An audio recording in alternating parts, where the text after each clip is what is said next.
ঘূর্ণিঝড় দুর্যোগে সচেতন লিফলেট বিতরণ করে যাচ্ছেন কোস্টগার্ড। দক্ষিণ পশ্চিম বঙ্গোপসাগরে সৃষ্ট নিম্নচাপ এখন ঘূর্ণিঝড়ের রূপ নেওয়ার পূর্বাভাস রয়েছে।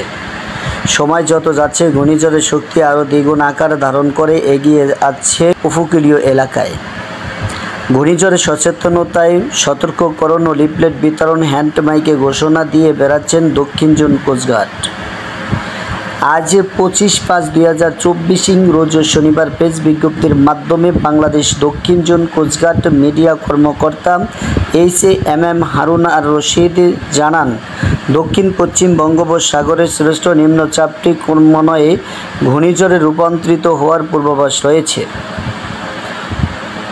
এই রূপ প্রাকৃতিক দুর্যোগ ও উপকূলীয় অঞ্চল মেঘনার তীরে জনগণ, মৎস্যজীবী, নৌযান সমূহকে ক্ষয়ক্ষতি থেকে রক্ষার জন্য বাংলাদেশ কোস্টগার্ড উপকূলীয় অঞ্চলের জনসচেতনতামূলক কর্মকাণ্ড পরিচালনায় রয়েছে।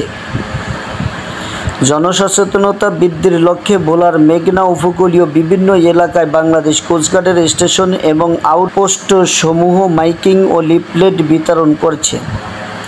ঘূর্ণিঝড়ের বিপজ্জনক পরিস্থিতিতে জীবন রক্ষার জন্য নিকটবর্তী সাইক্লোন সেন্টার স্টেশনে সকলকে আশ্রয় গ্রহণের জন্য সচেতন করা হচ্ছে। মধ্য বঙ্গোপসাগর এলাকায় অবস্থানরত লঘুচাপটি ঘনীভূত হয়ে সুস্পষ্ট লঘুচাপে পরিণত হয়েছে এবং পরবর্তীতে অনুকূল পরিবেশ পেলে এটি গভীর নিম্নচাপ এবং পরবর্তীতে ঘূর্ণিঝড়ে রূপান্তরিত হওয়ার আশঙ্কা রয়েছে। আবহাওয়া অধিদপ্তর কর্তৃক দেশের সকল সমুদ্র বন্দরকে 1 নং দূরবর্তী সতর্ক সংকেত দেখিয়ে যেতে বলা হয়েছে।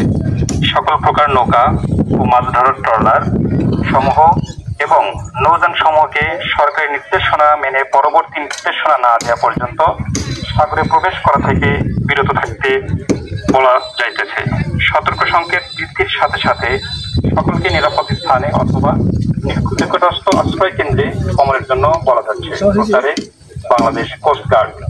মধ্য বঙ্গোপসাগর এলাকায় অবস্থানরত লঘুচাপটি ঘনীভূত হয়ে সুস্পষ্ট লঘুচাপে পরিণত হয়েছে এবং পরবর্তীতে অনুকূল পরিবেশ পেলে এটি গভীর নিম্নচাপ এবং পরবর্তীতে ঘূর্ণিঝড়ে রূপান্তরিত হওয়ার আশঙ্কা রয়েছে।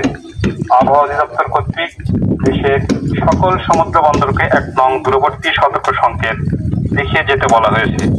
সকল প্রকার নৌকা ও মাছ ধরার ট্রলার সমূহ এবং নৌযান সমূহকে সরকারি নির্দেশনা মেনে পরবর্তী নির্দেশনা না দেওয়া পর্যন্ত সাগরে প্রবেশ করা থেকে বিরত থাকতে বলা যাইতেছে।